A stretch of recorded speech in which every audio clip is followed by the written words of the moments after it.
everyone.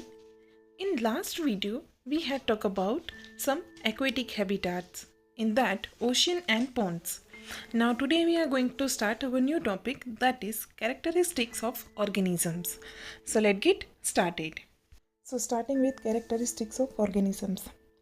When we went to a journey through different habitats and discussed many plant and animals, in activity 1 we listed objects, plants, and animals found in different surroundings. Suppose we stop a while and think which examples in our list are living. Let us think of examples from a forest. Trees, creepers, small and big animals, birds, snakes, insects, rocks, soil, water, air, dry leaves, dead animals, mushrooms, and moss may be only some of the objects that are present in the forest. Which of these are livings?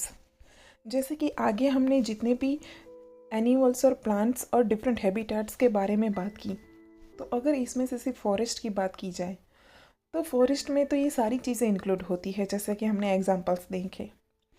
तो इसमें से कौन सा example living things में आते हैं और कौन से एग्जांपल लिविंग थिंग्स में नॉन लिविंग थिंग्स में आ सकते हैं, तो ये आप लिस्ट आउट कर सकते हैं। Think of object that you can see around you at this moment and group them as living and non living. जैसे कि आप अभी बैठे हैं तो आपके आसपास में जितने भी लिविंग और नॉन लिविंग ऑब्जेक्ट है तो आप उसका लिस्ट बना सकते हैं। In some case it is easy for us to know. For example, we know that objects like chair or table are not alive. Paheli was reading the rhythm for complete nonsense written by Edward Lear. कि आप अगर अपने आसपास की जितनी भी list बना रहे हैं तो जिसमें से चेयर है, टेबल और जितने भी नॉन लिविंग थिंग्स हैं और जितने भी लिविंग थिंग्स हैं, तो ये आप आइडेंटिफाई इजीली कर सकते हैं। तो यहाँ पे नेक्स्ट स्लाइड में एक पोयम दी गई है जो कि कम्प्लीटली नॉनसेंस है, जो कि एडवर्ड लेयर ने लिखी है। तो आप ये पढ़िए और देखिए कि ये क्या कहना चाहती है। तो यहाँ पे ये पोयम है जो कि आप पढ़िए और समझिए।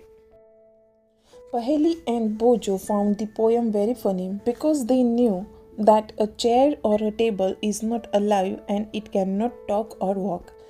कि जैसे कि आपने ये पोयम पढ़ी होगी तो आपको पता चला होगा कि चेयर और टेबल कैसे एक दूसरे में बातें कर रहे हैं और चल रहे हैं। Chair, table, stone or a coin are not alive. Similarly, we do not know that we are alive and so are all the people of the world. We also see animals around us that are so full of life: dogs, cats, monkeys, squirrels, insects and many others.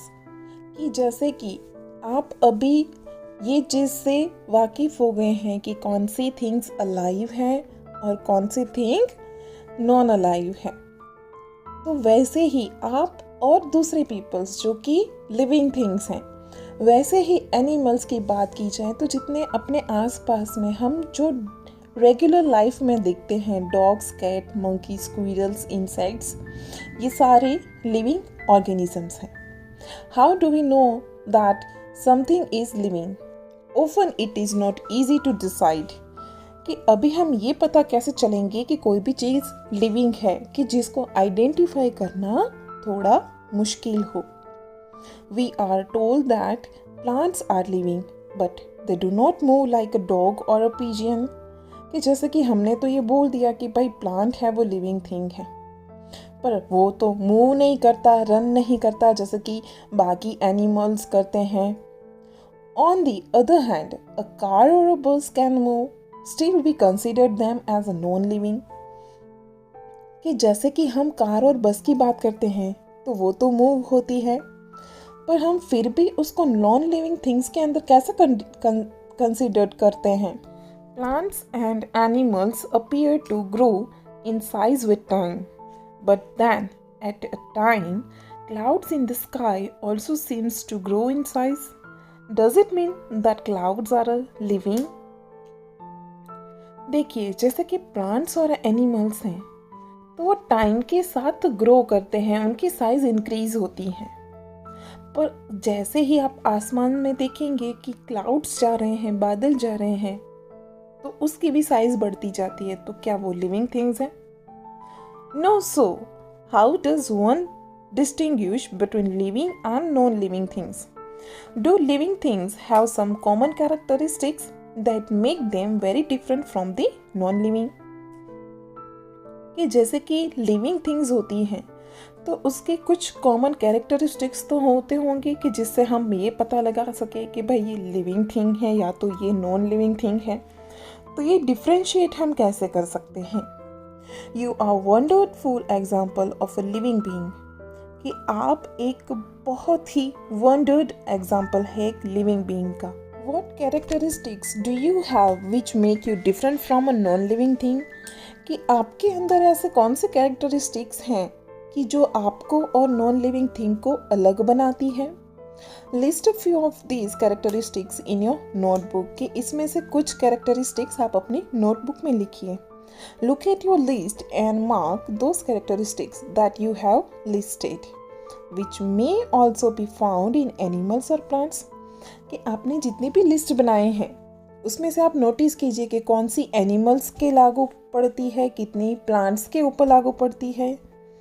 Some of this characteristics are perhaps common to all living things, के इसमें से कुछ characteristics ऐसी होंगी कि जो हर एक में कॉमन रहेंगी, हर एक लिविंग ऑर्गेनिजम्स में। तो आज हमने थोड़ा इंफॉर्मेशन देखा कि कैरेक्टरिस्टिक्स क्या होती है, लिविंग और नॉन लिविंग थिंग्स के बीच में हम आइडेंटिफाई कैसे करेंगे। तो वो करेंगे हम अपनी कैरेक्टरिस्टिक्स की वजह से। तो आज का आपका होमवर्क ये है कि आपको रफ नोटबुक के अंदर लिस्ट बनाना है। फर्स्ट तो लिविंग थिंग्स का और नॉन लिविंग थिंग्स का, उसके 10 एग्जाम्पल्स लिख लीजिए। और आप अपने अंदर आप क्या कर सकते हैं कि जिसकी वजह से आप लिविंग थिंग्स में अंदर इंक्लूड होते हैं। तो ऐसी कोई भी 10 कैरेक्टरिस्टिक्स आप लिखिए कि जिससे आप नॉन लिविंग थिंग से अलग हैं। तो नेक्स्ट वीडियो में हम डिटेल में डिस्कस करेंगे। Thank you.